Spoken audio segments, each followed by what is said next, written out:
The chainsaw roared to life at exactly 5 a.m., shattering the peaceful silence of the neighborhood. Sparks flew as metal met metal, and the screeching sound echoed down the pristine, HOA-regulated street. Lights flicked on one by one in every house.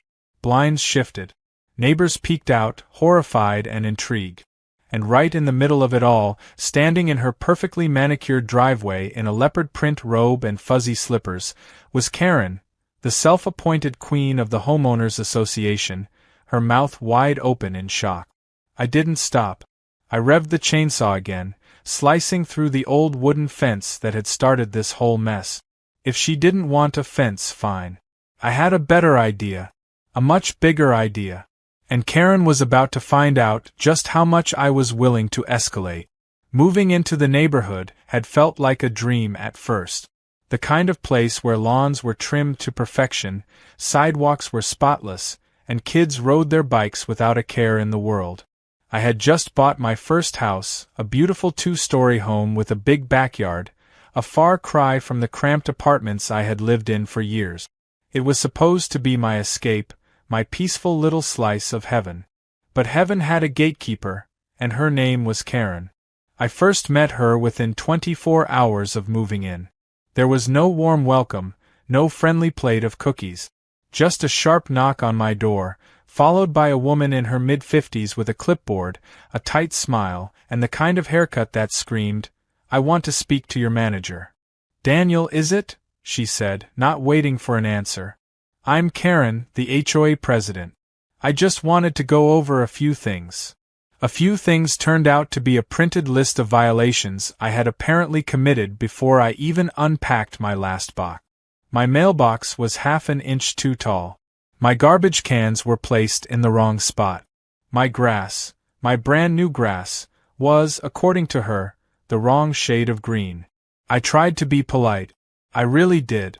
But after the third visit in 2 days, where she criticized my porch light for being too bright, I started to realize Karen wasn't just a concerned neighbor. She was on a power trip, and I was her latest victim. Then came the fence incident. I had built a simple wooden fence, nothing fancy, nothing outrageous. Just a normal, standard privacy fence to keep my dog from wandering off and, more importantly, to keep Karen from constantly peering into my backyard. The moment she saw it, you'd think I had set the neighborhood on fire. "You can't just put up a fence," she shrieked, storming up my driveway. "It violates HOA policy." I blinked. "There are literally fences all over the neighborhood." "Those were approved," she snapped. "Yours is an eyesore." "How is mine different?" "Because," she huffed, folding her arms, "I don't like it." That's when I knew. This wasn't about rules. This wasn't about the neighborhood. This was about control. She started fining me almost immediately. First, a warning notice. Then, an official violation. Then, daily fines. $50 today, $100 tomorrow. It was ridiculous. But when I asked for proof that my fence broke any rules, she had nothing. Because, legally speaking, I had done nothing wrong. So I did the only logical thing. I ignored her. And that's when she really lost it. One morning, I stepped outside to find her measuring my lawn with a tape measure, scowling like a disappointed schoolteacher. A week later, she had a tow truck ready to haul away my perfectly registered car because it was parked at the wrong angle.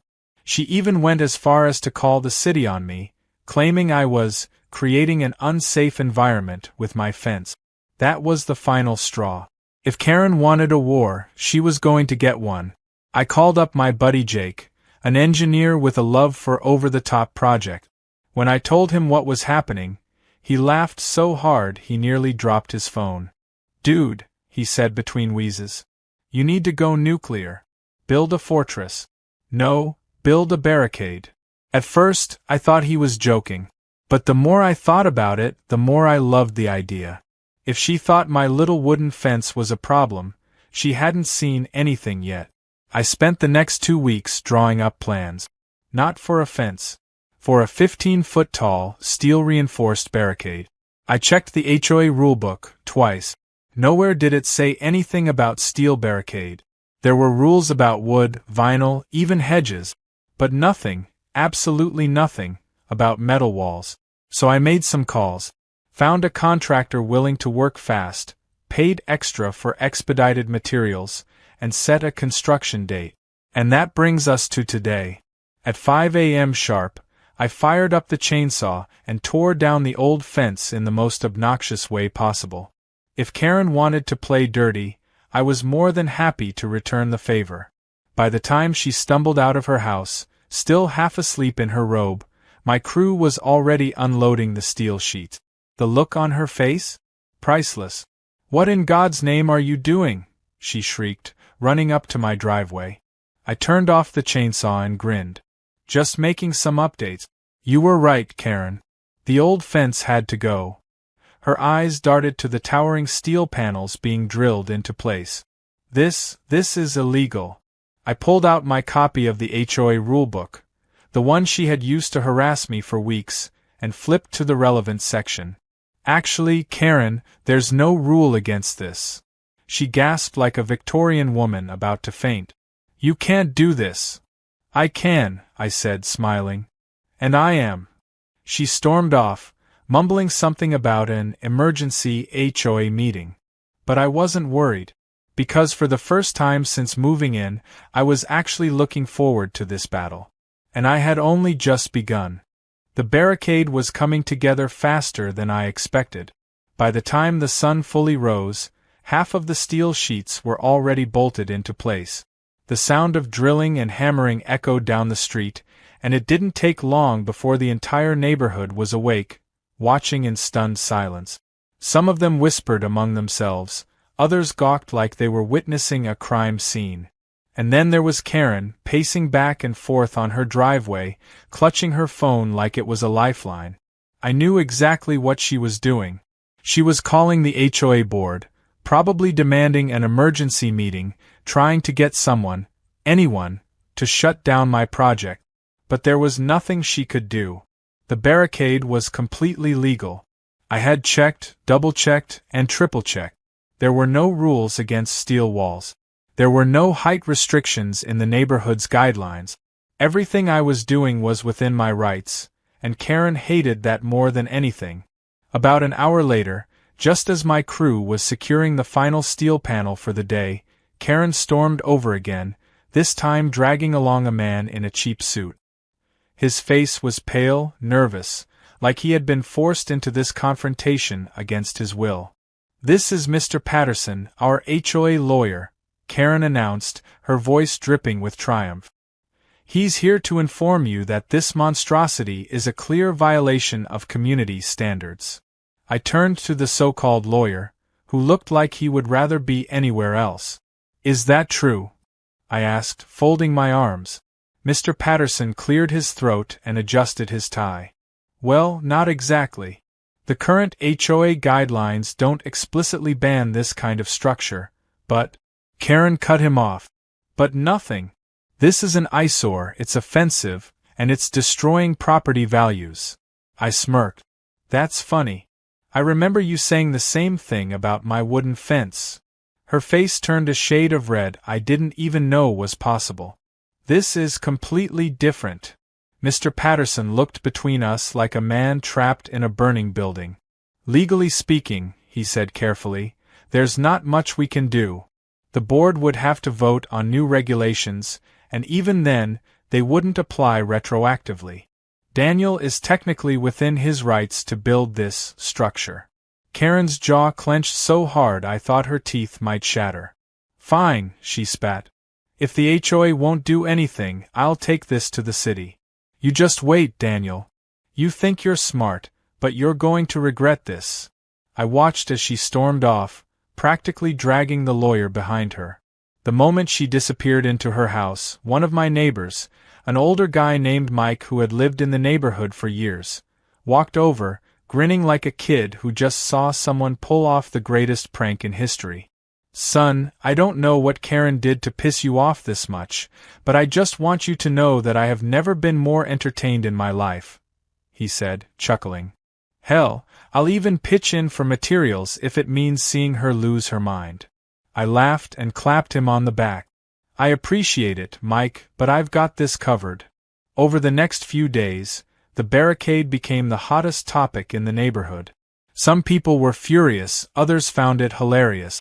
But regardless of their opinions, everyone was talking about it. Even the local news caught wind of the feud and sent a reporter to do a segment on the suburban battle of the century. Karen, of course, was doing everything in her power to stop me. She filed complaint after complaint with the city, claiming my barricade was a public safety hazard. She argued that it blocked emergency services, that it was structurally unsound, that it was ruining the charm of the community. None of it stuck. The city inspectors came out, took one look at my permits, and told her there was nothing they could do.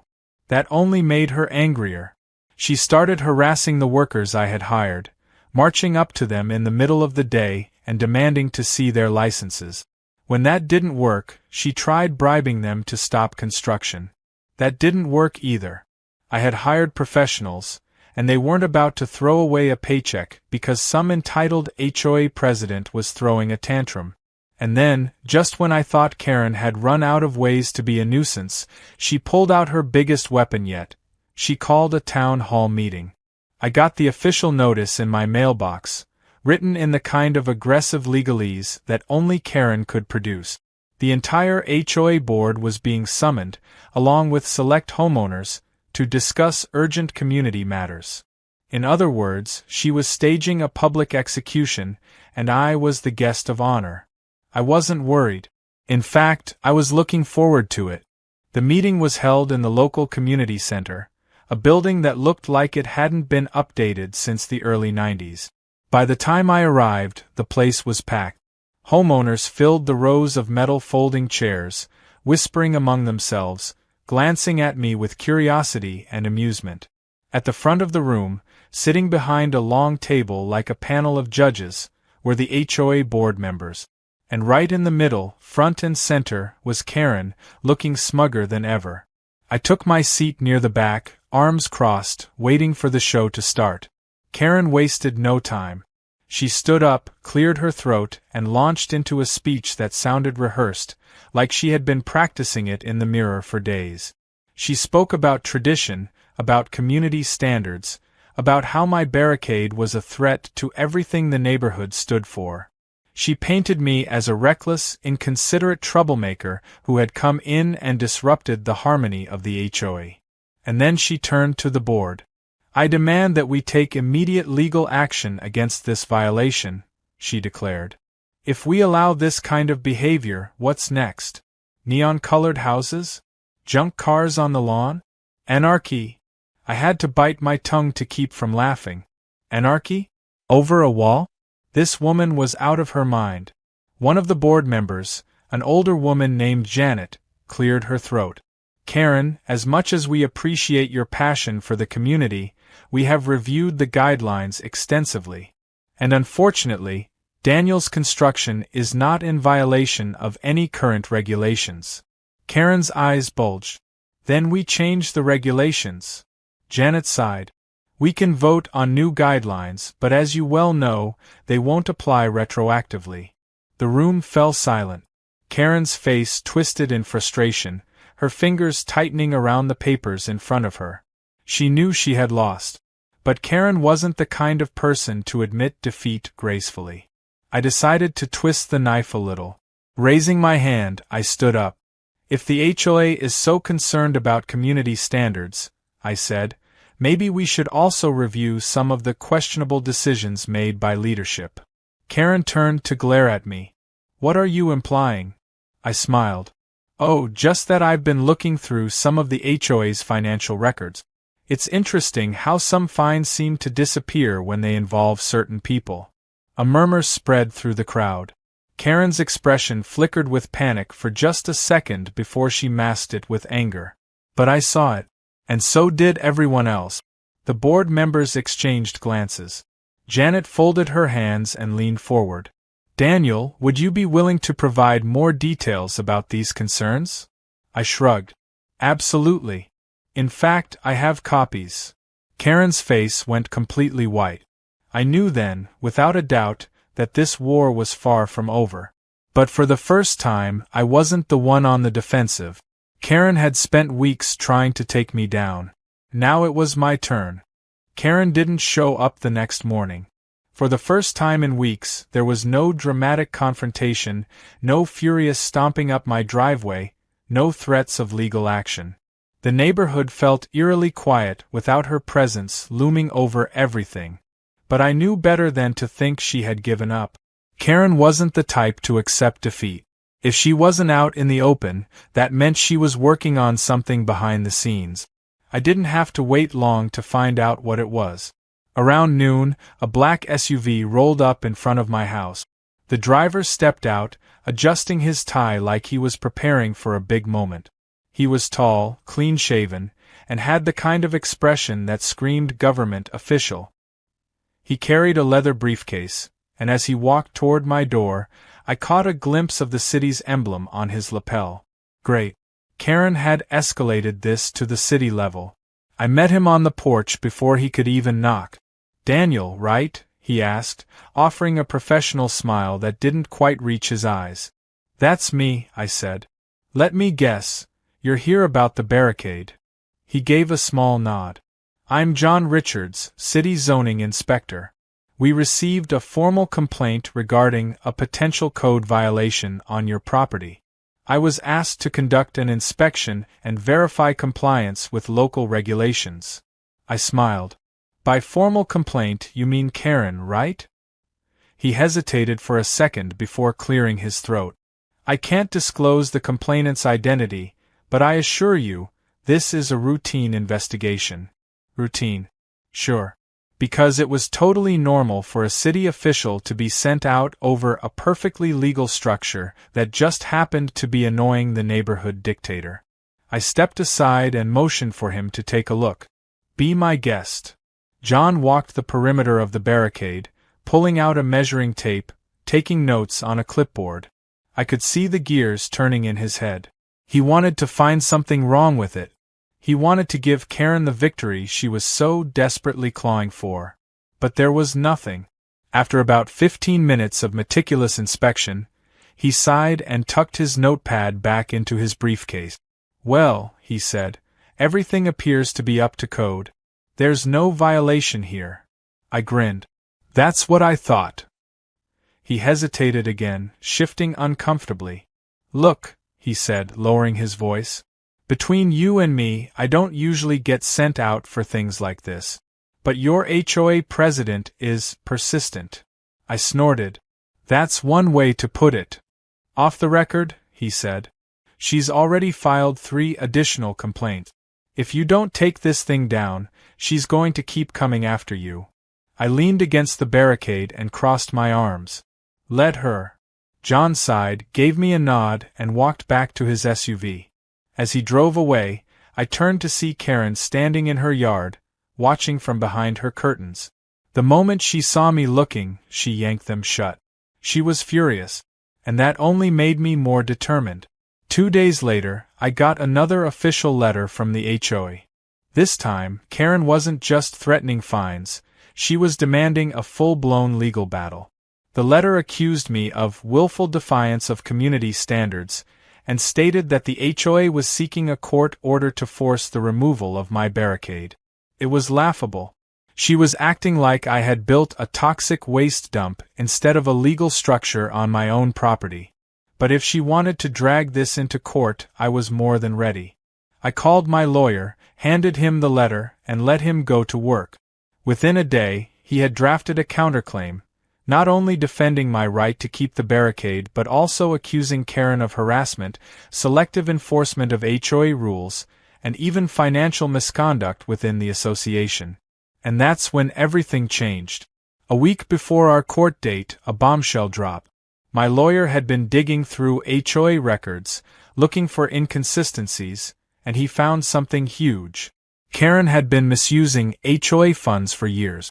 Small amounts here and there, disguised as administrative fees, personal reimbursements, and vague maintenance costs that had no receipts attached. The total wasn't astronomical, but it was enough to raise serious questions. And more importantly, it was enough to get the rest of the HOA board involved. The next HOA meeting was supposed to be about my barricade. Instead, it turned into Karen's public reckoning. The room was packed. Homeowners filled every seat, and a few even had to stand in the back. People who had never cared about HOA politics before suddenly had a vested interest in what was about to go down.